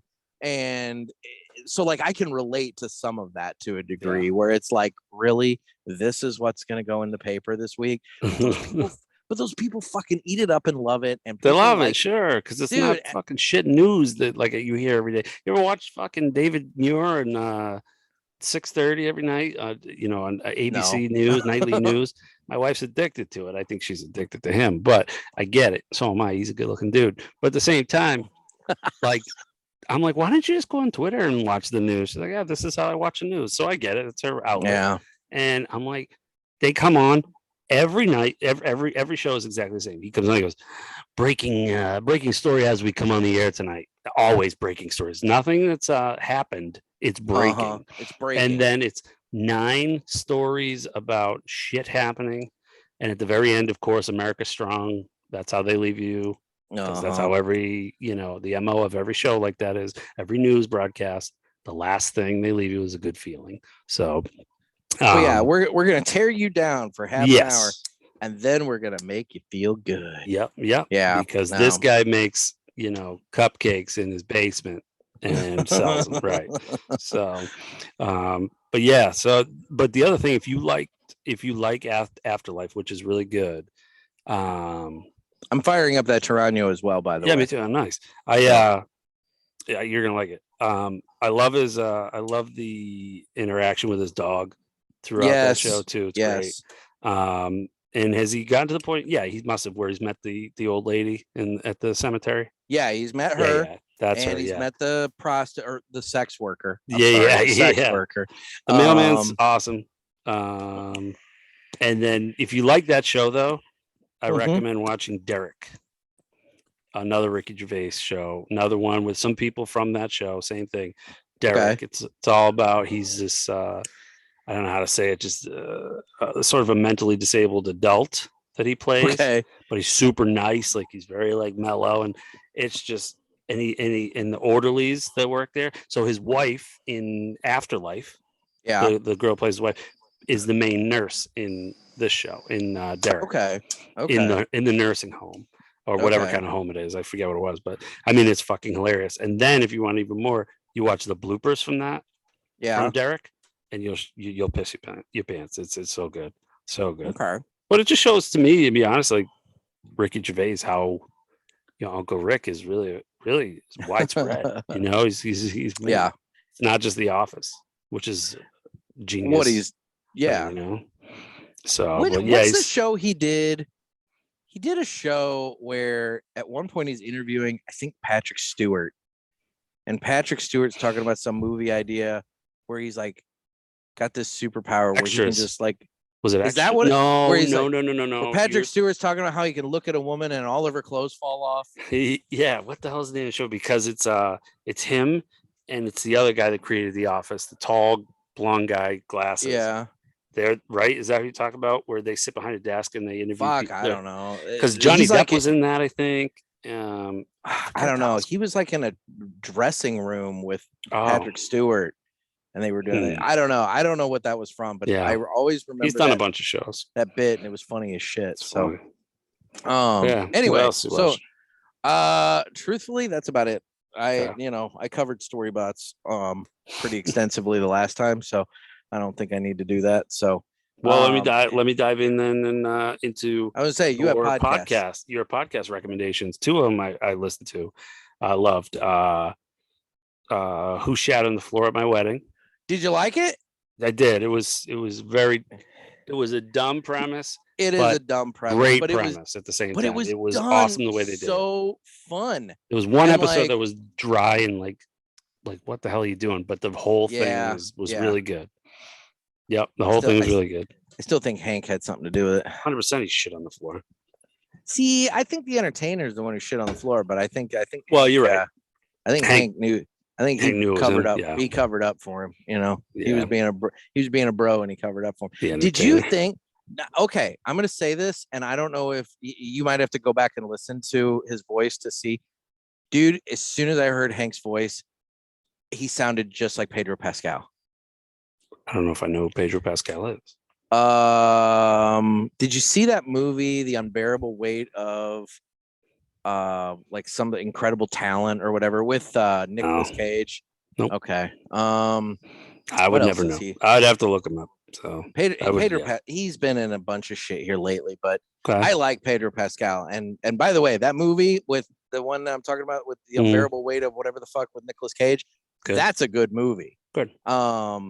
Yeah, I actually really did like that movie. But anyway, but that podcast is really good. They did it. I thought he sounded like Pedro Pascal. Yeah, I think I think they're talking about doing a second season, but not about that. Like they put it out there that if you have a weird case that you'd like us to take on, blah blah blah. So like, yeah, I think it's a smart little like I don't know if you want to call it a genre to do, but it's like it's funny, like people's real lives. You can relate to it. There's people who listen to that and related to Hank. They know a Hank. They know and that's what draws people in. You know? I just love that he hung out at the girls' bathroom all the time. Oh, right. Yeah, I know. I'm thinking to myself, I'm like, what kind of freak hangs out for 4 hours in the ladies' and bathroom? Then what was it? His snack bitch or something like that? Yeah, his snack bitch, which was his like longtime girlfriend who brought him like, what was it? It was fries and gravy or fries? Yeah, fries. And mayonnaise but it was actually they called them was it called chips. Fries? Or they call it chips. Chips. Like it's fries. Because like they were Australian, right? Yes. Yeah. Mm-hmm. I mean, they got married what? On a boat in Amsterdam. Yep, Amsterdam on the water on like a booze boat sort of thing they rented out. But I still want to know what's up with the submarine. That was weird. Yeah, that was cool, right? Like that was kind of interesting. How did that come in there? It was a weird little diversion, but yeah, exactly. But anyway. So that was one you recommended. Good. Yeah, the other one you recommended was the Tylenol murders, and I love that. That was good. I never knew that story. That's fantastic. And I talked to my lawyer, who's a big podcast fan. We always like tell each other like, "Hey, this is a good podcast. Listen to this." I told her about it. She goes, "Holy shit!" She goes, "That was a case study for us in law school." I don't doubt went to law school. Yeah, it's crazy. She's like, they never figured it out, right? I'm like, no, they didn't. Like, no, spoiler. They didn't, but like they're pretty they kind of did. Like they just could never prove it. I would say they've got it. They're circling him, but man, he's wild. But dude, how did he not get in trouble for the other shit? No clue. Because like the freaking dude in the attic and all kinds of crap and everything. I mean, like he could have been working for feds or something and been like kind of like a Whitey Bulger sort of thing where giving them all this information on how it's all done. We'll give you immunity if this is, if you give us the whole spiel on how this was done, etc. Maybe I don't know. There was a lot to unpack. Yeah, there was a lot going on in that story, but No, I really did enjoy that one. That was good. Yep. I'm trying to think if I'm listening to anything.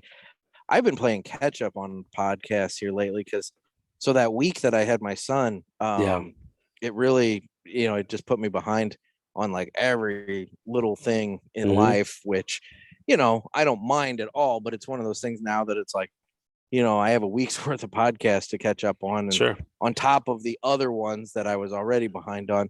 Well, I'll give you one that I listened to. That was awesome. I think it just finished.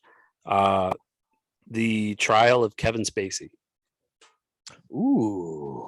It's all about how that old like actor, how basically it ties into the Me Too movement, and how this young 14-year-old boy, I think Riggs or something like that, is an actor, claimed that Spacey sexually abused him like one night and 30-something years ago. Yeah. And the whole thing went to trial and all that stuff. And I didn't even realize like the trial ended last year, like the end of 2022. Nobody really heard about it. Like it was crazy. But the whole story, the podcast gets by some Irish woman does the narrating. So at first you're like, this is kind of tough. But you get through the first 2 episodes, you're like, this is cool. Like this is good. Okay. All Interesting story. So that's what I've got as far as that. And that was always really sad because I liked him as an actor. And then, to find out that he was kind of being a creep, it's like, well, that sucks, Well, and I won't say it on here. Okay. But after we're done, remind me, because I got a story that I was told years ago. Okay. About him. Okay. Yeah, let's leave it at that. Okay. So, all right. Yeah. So I'll tell you. Let's not get Kevin Spacey's. No, that's what I don't want. I don't want any Kevin. Yeah. And the story I heard was, I can't prove it. I can't not prove it. But Okay. But yeah. So, anyways, that's all. Look at that's all I've got. That's what I've got for the entertainment stuff. Villiger, man. All right. Yeah, you're getting a shitload of stuff today. I was gonna say we got all that. Well, why don't we now go ahead and jump into this? Guess what, motherfucker? It's time for 3 cigars we smoked and enjoyed this week.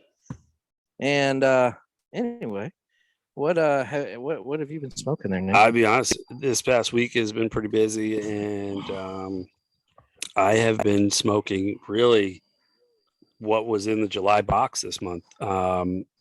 I have been pounding through the Tyranno that I'm smoking now, the Allegiance, which I'm liking. I did light that up, and it's a good all around smoke. Tyranno. It's affordable. Yeah. It's inexpensive cigar, and it's tasty. It's real good. I enjoy it a lot. For sure. Yeah, it's under $10. So, but yeah, I mean, not just to throw them out right away, but that's really. Well, I can't think of anything else that I had different this week that, because I haven't smoked a ton this week, and when I have, that's what I've smoked. So, and I'll tell you, before I get on, I had it was a Dos Hombres, a small one, like the little cigarillo, because I didn't know how long it would be. So, quick one, nice half hour. Yeah. Gotcha. That's it. There's a plug for you, Dave. I also have not smoked a ton this week, mostly because it has just been so damn humid and hot out. So I haven't really sat outside a lot. I did smoke a little bit in the car, driving and doing my deliveries the other day. And I had a surprise Perdomo Habano sun-grown while doing that. I know. It's like, what else could he have done?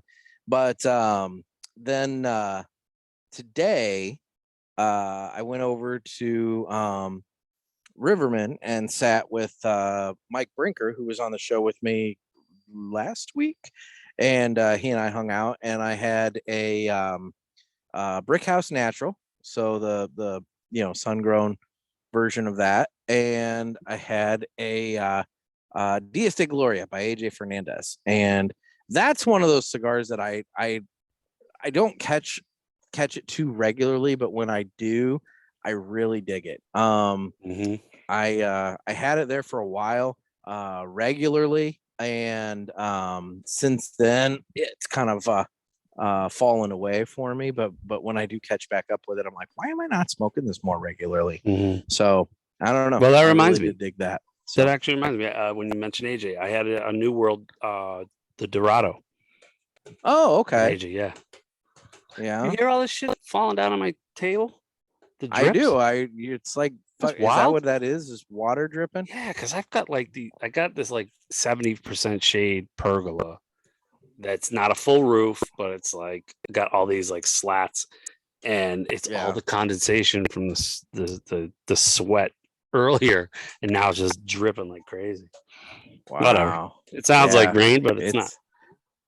It's just nasty out. Yeah. So yeah, anyway, well, all right then. So well, in terms of my monthly cigars, guys, instead of playing the little normal commercial drop, for those of you who are interested, he talked about it earlier when addressing Patsy and her son. He does have it's a monthly subscription service. He's got boxes in variety of sizes, and you can get in on that.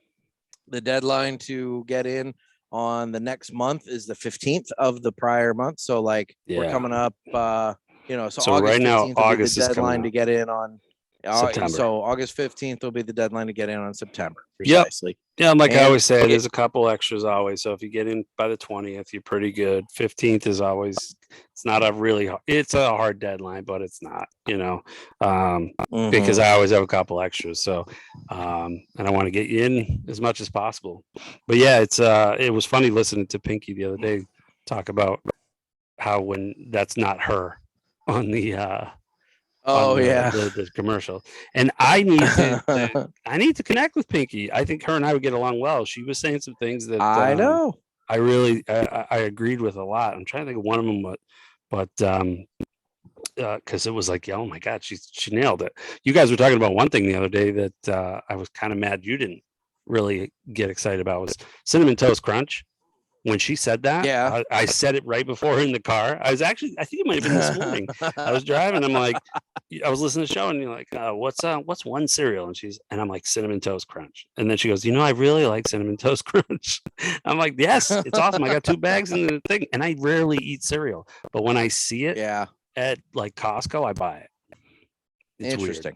Weird. It's that's one I will buy. But I won't try all the other shit. Have you tried any of the variations? No, I won't try all that other shit. It's the original. It's got to stay there. But gotcha. But yeah. So going back to we can give Pinky if she's willing to redo an ad. I've been working on some stuff all around, and I've been fooling around with some things, and I got some thoughts. So we can do something. Perfect. But yeah, use the code Pulpit. PULPIT will get you there you go free shipping on your first box. And just like was it Patsy? Perfect. Yeah. Example. If you want to start your 22-year-old son learning about cigars, no better way than to get 4 brand new ones every month that you've never tried, and you start learning what your palate's like, what kind of tobaccos you like, what kind of strength you like, flavors. We get you all the information, and then you go to your shop, you know exactly what you're doing. You know what to ask for. I like this. What do you have that's similar? Do you have a Nicaraguan? Do you have a Nicaraguan Puro? Do you have something with a Sumatra? Something like that. This is the cigar I like. What do you recommend that's similar? And really like somebody tonight, for example, could have gotten that Allegiance, and they could be like, oh, I really like this Allegiance. I want to go to the store. Hey, do you have the Allegiance? Yes. And have you tried the Encore, the Pledge, and the Historia, and blah blah blah? And now all of a sudden you've just opened them up to the whole line of EPC cigars. So yeah, that's the way to do it. Pair it up with some tasty, delicious, fucking good coffee. And then also available on the website. Also there. So yeah, there's things are good. It's summertime. People are doing their barbecue thing, and they're outdoors a lot. I'm outdoors all the time. I mean, should I be in the sun? No, but I'm really not. I'm in the shade a lot now. There you go. I'm the umbrella guy. I used to love just sitting at the beach and doing nothing, but you gotta tone that down now. So it's okay to be under an umbrella. Don't take the peer pressure from people. You don't have to be like super brown tan. Like you don't have to. You don't have to be golden, bronzed. I used to call it the 11 stages of bronzing, and I had nothing to it except you were white and then you were bronze. That was it. I don't do that. I go from pale to burn and back to pale. So I was definitely gifted those genes. So yeah, same here. I get it. SPF like 70, you know. Like, I'm just going out and going crazy. It's funny, my wife just bought me something like this and it says SPF 70. I'm like, oh my God, I don't think I've ever used over 30. Now I gotta go to 70. It's crazy. Lube it up. I use the 70, man. You know, you gotta be safe with it. I don't care what it is. I think one of my favorite bits is from Lewis Black. He's like, we don't know what's in sunscreen. He goes, you don't fucking know. And he's like, it could be zebra cum. Who knows? Oh my God. It's funny. It's a good bit. Okay. But use it, man. I don't care if it's zebra cum. If it keeps you from, getting the shit I did. Put it on your fucking face. Smother it. Oh my God. But not the real stuff. Don't go to a zoo and get it. Just get the SPF. Yeah. Don't go diluted. Don't go jerk off a zebra. So hey, real quick. I know we're wrapping up, but I'm like, where's speaking of zebra cum? Yeah, speaking of zebra cum. So holy what do we got coming up? We want to talk about anything? Nothing with zebras. Nothing with zebras. No. Do we want to talk about anything? I don't know if we want to talk about this or not. Do we? Do we want to talk about this? I'm okay with it. Yeah, I think we should. Okay. All right. I think it's gonna be pretty good. So a couple episodes back, I was talking about how I'm doing the Cigar Authority consumer review panel thing that I don't know if they've actually come up with a name for it yet. And and you're in on that as well. Yes, sir. And so there's only like 40 people. Yeah, and so since we're both in on it, we figured, why don't we do it together and make a show out of it? So as kind of like a sub show, I think, correct me if I'm wrong, it's going to be on the same availability platform as the Pulpit. So it won't be a Pulpit episode. It will not be the Cigar Pulpit, but it will be under the same feed. Yeah, it'll be on the same feed. So if you get the Cigar Pulpit already, you're gonna go. Also get this. You don't have to do anything different or special. It's not like it's a totally separate. I mean, it's gonna be bonus content, guys. Bonus content. Exactly. It's Nick just Miller bonus is giving content. you. But without even a Patreon, even. So we're gonna be doing that, and we'll be doing our reviews. So that we're gonna smoke because we get those through cigars. So basically, we get 2 unbanded cigars. Yep. From that package, and we are supposed to smoke it and review it, give it a score. We're supposed to use our own rating systems, etc. Give kind of flavor notes, all that. So Nick and I will be getting the same ones, and we'll smoke them together just like this, and we will actually review them, talk about them, review them together on the show. There'll probably be a shorter show. I mean, it's not gonna be, like, we're not going to get into talking about all kinds of random shit and everything like that. No, it's going to be a full-on cigar tasting, very cigar focused. Exactly. Do we want to talk name or no? Do we want I don't know. Do we just drop that later? I think let's just drop that later. Yeah, I think it's going to be fun. You're going to see it show up on the feed, and and you're going to be like, what is this? Fuck is this? But it'll be us. It'll be us doing that, and we'll do that once a month. We'll tell you all about how it's going to go, but it should be good. That way, it kind of gives you full-on cigar content rather than the shit we talked about tonight. Definitely a little bit more pepper on the retrohale on this Tarano than on the. That's got a good kick, right? But not smoother. bad to where. Yeah, it's definitely smoother. It's not bad to where I'm like hacking up a lung or anything like that. But there is definitely more spice on the retrohale on this Tarano than on the Allegiance there. Yeah, it's a well put together cigar, I think, for sure. And it's one of the newer versions of the Tarano 1959, because we've had the Exodus before, but this is the silver edition. Okay. Yeah, so it's a little bit different from the other ones, but it's really good. I've been enjoying them because it's a nice, easy smoke. It's a Robusto. It is a nice, easy smoke. I haven't had any it's smoking really well. Yeah. Yep. So. No issues with it. So, and I like that. And then again, that goes with the experience, and we'll talk about that too when we do the reviews. Yep. As well. So, we're putting that together. That should be soon because I should be getting that package today, not tomorrow or Friday. I was going to say, I checked my mail today and it was not there, but I'm thinking it was sent out yesterday. I was going to say, I got an email saying it was sent out yesterday. So I'm thinking it should be arriving. Yeah. Like you said, tomorrow or Saturday. So yeah, I'm excited for it. That'll be fun. Well, it'll be a fun show. It'll be short, not short, maybe what, half an hour. About half an hour or so. I mean, you can only talk so much about this stuff. Well, yeah, because it's one of those things that, like, we'll give our thoughts and then, maybe come back for the second, third, and blah, guys, blah. the show might actually be edited and thought and care will be put into it. Is what exactly. I'm saying. Whereas this one, it's just kind of like no care. We hit record and we go. It's the only editing here is hey, now we're going to skip to the YouTube side. Exactly. Which, by the way, you guys missed 3 amazing stories today, so go back to the YouTubes. You'll have to check those out. Yeah, make sure. Yeah, and then I mean, I guess you're wrapping up, aren't you? You don't want to talk for another 4 fucking hours. No, I think it's probably we could, man. We haven't caught up at all, but past time for us to be wrapping up here. So in terms of the socials, I'm available on Instagram at the Cigar Pulpit, and I'm on Facebook where we have the Cigar Pulpit Parishioners group, which is always a fun time. And Twitter, don't really do much, or X. Whatever. Love that. We didn't talk about that. Yeah, X. Twitter X or whatever. Can we just touch on that for a second before we go? Sure. So sure. Okay. Threads and X or Threads and Twitter, right? Threads comes out and it's everybody's all up in arms.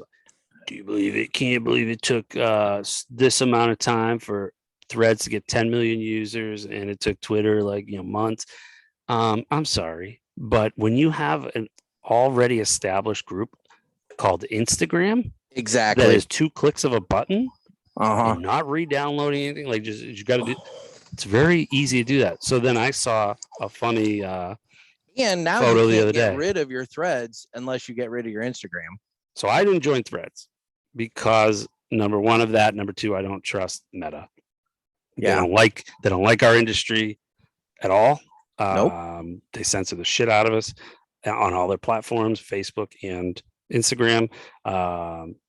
That's why I've told you before, Twitter to me, or X, whatever you want to call it, that's where we're going to live at some point for the cigar industry, I think. So, but what's funny is so when they changed to X on Sunday, I saw it was a funny graphic, and it was like all these things, how long it took them to get all the social media sites, how long it took them to get to 10 million or whatever it was. Yeah. And in the top, it said X, it said 0.1 seconds.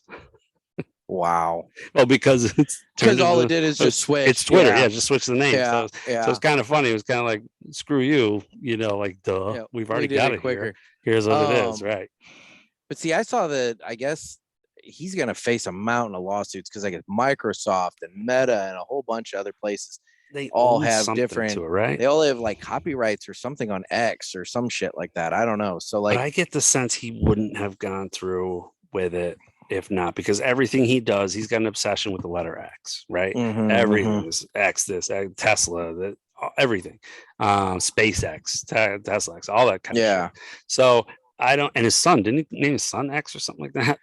Something weird. His son had a really weird name, and then I think they switched it or something. Yeah, I don't know. Probably, but yeah. So I hear it. I read the same things you read about that, but honestly, I think there's some loopholes around it where it's they don't own it. They who owns the copyright to the letter? I was gonna say, how do you copyright a letter? Yeah, exactly. You can't. It's not a name. It's not a word. It's a letter. You don't own copyrights to letters, and the graphics different, and it's in a different context. Yeah. Is Microsoft using it as a social media platform? Well, no. A news-based platform? No. Microsoft's probably got it for something to do with Xbox, I would think. Yeah. Video games and whatnot. Sure. But yeah, I don't know if they. But yeah. So yeah. So it'll be fun, man. I'm Team Twitter. I'm Team X. So I'm on there, and then YouTube where you can watch this. And guys, once again, get your calls in for Ask the Boys. Area code 863-874-0000, and participate. It's fun when people participate. Yeah. So need more than 6 for sure. So fun. But we made and you're everywhere at My Monthly Cigars. That's correct. Everywhere. My Monthly Cigars, Facebook, Instagram, Twitter, and then fucking Good Coffee, FAH King Good Coffee. And the King is on Twitter as well. So he needs to grow his following. Ugh, what am I, 13? He's got to get there. One day I'll have a girlfriend. One day. I like boobs. Oh my god! Can tell it's getting late, and it is. Show, so, well, I'm glad you had me on, man. I appreciate it. It's nice to be back, and hopefully I'm back a little bit more. Good to chat, and always a good time. And so it's nice to have another person to answer the questions with. Sure. Hey, hang tight after we clear this out. So I'll tell you that story. Will do. Story. Cool. Will do. Well, guys, final thoughts on the Allegiance and final thoughts on what you've smoked of the Toronto. Really enjoyed the Allegiance. I think it's a nice, more medium, slightly lighter. I don't want to say it was a light cigar, but lighter version of the Encore and the Pledge. So if you like the Encore and the Pledge, you're going to like the Allegiance. And if you've maybe not tried if you've tried the Encore and the Pledge and you think, these are a little strong for me, try the Allegiance. It's going to give you, I think, a little less oomph, and so it'll be maybe hopefully something more in your palate. And this Toronto, it's super good. I'm digging it. I'm about not quite halfway. Both are listed as medium full, but I'll be honest, it's more of the medium. And you mentioned that stuff too. That reminds me. What I have on the cards comes from the manufacturers, comes from the brands. I don't make them up, just so you know. So when you're disagreeing with what I say, it's not what I'm saying. So all right, well, good. All right, so yell at the brands. There you go. Well, guys, this has been another sermon from the Cigar Pulpit. I'm Nick, and I'm not Kevin Spacey. All right, stay safe and stay smoky. New jam, right? Yeah.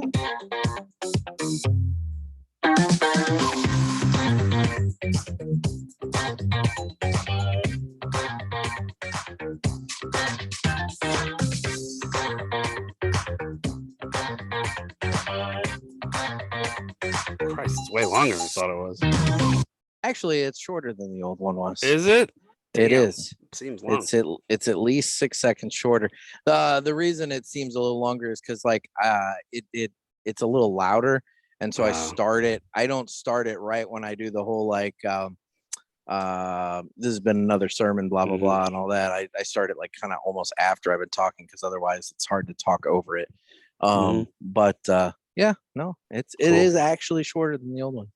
But cool. I'm trying to class the kind of throw a little slap of new paint on the old thing. I need to clean. I need to make some drops, clean up some drops, things of that nature. So, all that. So cool. Well, guys, see you guys. All right, take it easy. All right.